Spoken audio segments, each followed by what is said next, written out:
Often when I create the famed hummus, I like to create a batch of some beautiful falafels.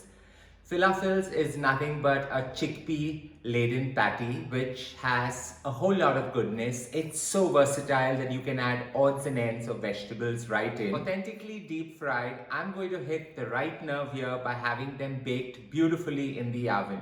Let's get to cooking my version of a very Mediterranean baked falafels. Let's get to cooking it. Now preparing the coarse mixture that shapes into beautiful falafels, I've taken 1 cup of dehydrated chickpeas, soaked them overnight, and that's what I have here. So they go straight into the food processor. And now I like to add odds and ends to elevate and accentuate this falafel. So I've taken about 1 carrot, roughly chopped it, that goes in. I've taken about 8 to 10 haricot beans, roughly cut them, that goes in as well. About 8 to 10 cloves of garlic. A 1-inch piece of ginger that's going to give that additional heat that this dish requires. 1 teaspoon of roasted beautiful cumin powder. 1 teaspoon of smoked red paprika powder. 1 teaspoon of some dehydrated oregano.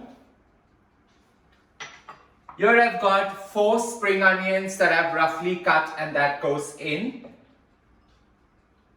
So my falafels turn a beautiful green in color because of all these herbs and vegetables that I add into the overall mix. All we're going to do now is allow it to blitz a little before we add in the herb variant right into it.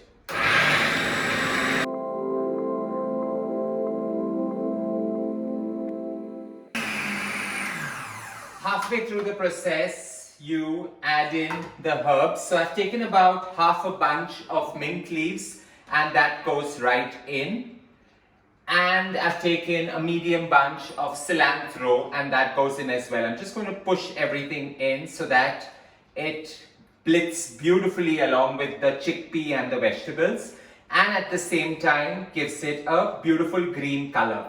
Now the trick here while blitzing this is to not add water because your spring onions, your cilantro and your mint is going to leave out some water. However, you need some great fat to bind everything together. And I'm going to add about 2 tablespoons of extra virgin olive oil. So while that goes in, let's season it now so that it releases most of its water and allows things to bind well. So here I've added a teaspoon of salt. You can always check and add some more later. Blitz this back again.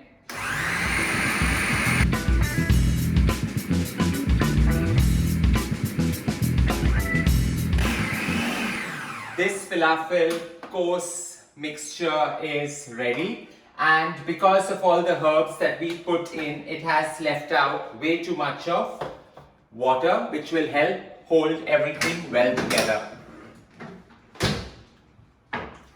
All we need to do now is put it straight into a big bowl so that we can shape them and put them into the oven to bake.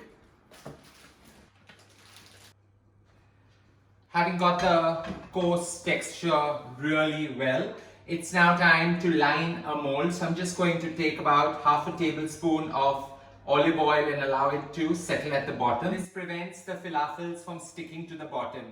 While I've preheated my oven to 200 degrees Celsius, it's now time to shape these gorgeous falafels. Now you need to take a large batch of this in your hand, shape it into a ball.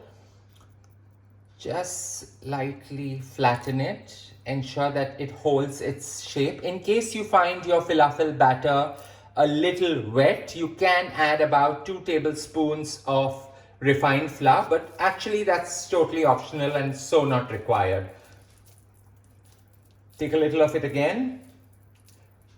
Just slightly mold it together so that it holds its shape, and you have to flatten it out and create the perfect falafels.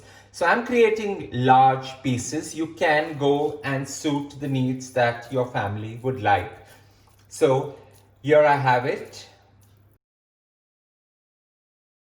Now these gorgeous falafels go bang into a preheated oven at 200 degrees Celsius for 40 minutes till they get the right char on top and hold their textures. 40 minutes baking to perfection. Our falafels are ready. They've got the perfect golden hue that a falafel requires. What we're going to do now is plate these gorgeous little green wonders. Stack these on a beautiful plate. And they go best with some hummus, or you can also enjoy these with some tzatziki or some havuk. These falafels are gorgeous and form the perfect midday meal or a snack. I hope you enjoyed creating my version of a baked falafel. Super healthy, vegan in nature, and a delight to enjoy. Don't forget to share some love by hitting on the like button and do subscribe to my channel.